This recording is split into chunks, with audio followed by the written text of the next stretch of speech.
Hatfield Squats. Hatfield Squats utilize the safety squat bar, which, unknown to many, was not created by Dr. Fred Hatfield, though it was definitely popularized by him.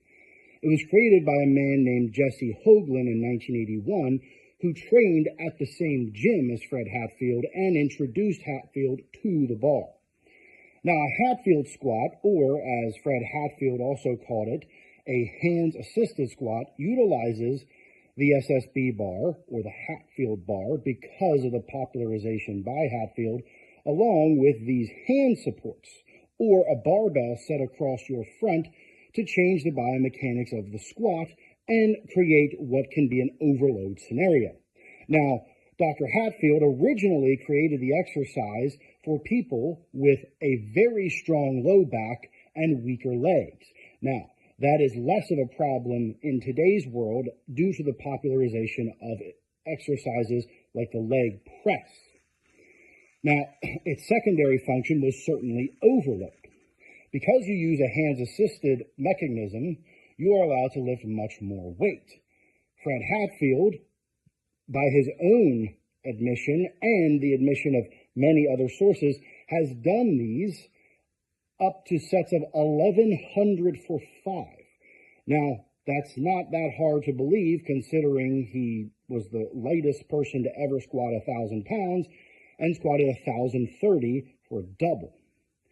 Now, this is both a great overload exercise and a great exercise for hypertrophy.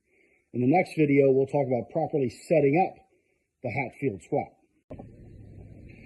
Now, let's talk about setting up the Hatfield squat.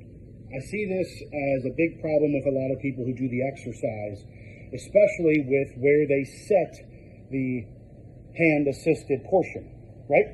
So my bar height is my normal bar height. Sometimes I will actually set it 1 or 2 pins higher, depending on if I have my heels elevated. Now, I usually do these in squat shoes, but I'll also do them with squat wedges. I use the ones from Prime. And if you go higher on the squat wedge, 10 or 20 degrees, you just need a slightly higher rack position. Now, I'm also using the Rogue monolift attachments, so I'm not walking this out. Now, your hand positioning, these here, it shouldn't be so high that you're literally pulling with your arm, nor should it be so low that you find yourself reaching down, changing the biomechanics of your squat. I put mine what's about 3 pegs below shoulder height. I'll show you in a second.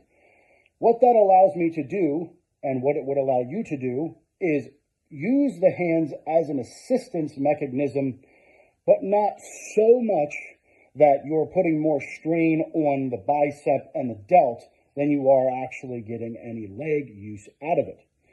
Now, because of the way this sets up, it permits you to do quite a bit of overload, as I stated in my first video.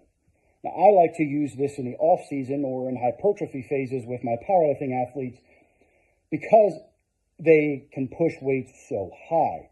During prep, it can actually be dangerous because it throws all your percentages off, and it's very, very difficult to recover from. So let's very quickly, I will show you where my hand position is when I get under the bar. Then we'll talk about execution. If you notice here, I'm standing, I like my bar position pretty low, and you can see my hand is several inches below my shoulder. Now, that's, again, promoting hand assistance, but not hand domination. Execution of the Hatfield squat. So, this is another great tool of the Hatfield squat. Now, something this permits you to do, especially with heels elevated, is you have a broader range, or at least I do, of range with the squat because of the hands-assisted portion. So not only can you overload the weight on the bar, you can also extend the range of motion if you want to. The important thing is that when you're powerlifting, you need to squat to depth. So you obviously don't want to be Hatfield squatting high. It makes it a pointless exercise. You also don't need to be squatting so low that you're so far beyond the range of motion to complete an exercise in the squat once you get to the platform. Now, what I like to do with these is I like to promote them for sets initially between 5 and 6 if you're using them for overload.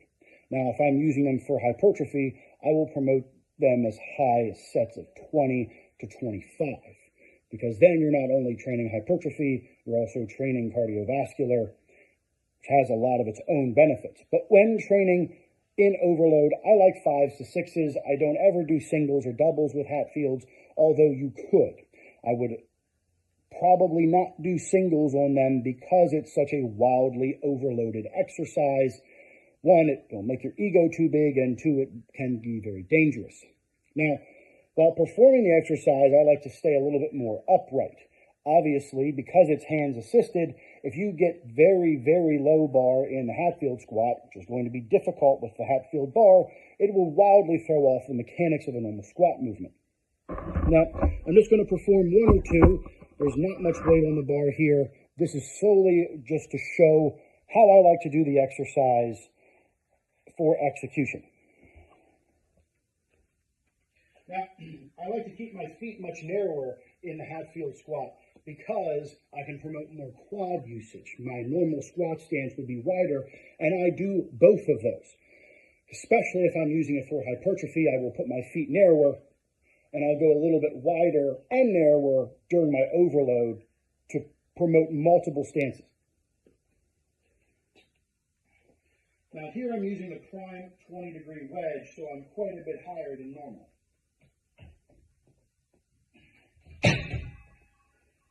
As you can see, my hands are low, but not so low that I'm changing the biomechanics of the movement, nor are they way too high so that I'm up here putting excess strain on the shoulders.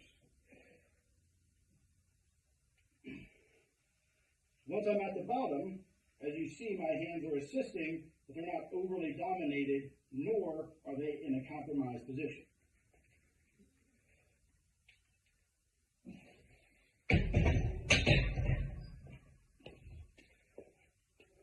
The Hatfield squat is a phenomenal exercise, and unfortunately, it's kind of an exercise lost to time right now.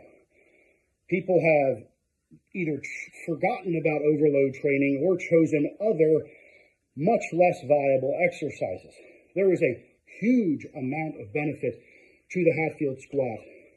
Give it a try during your next block. I really think you'll like it, and you'll get a lot out of it.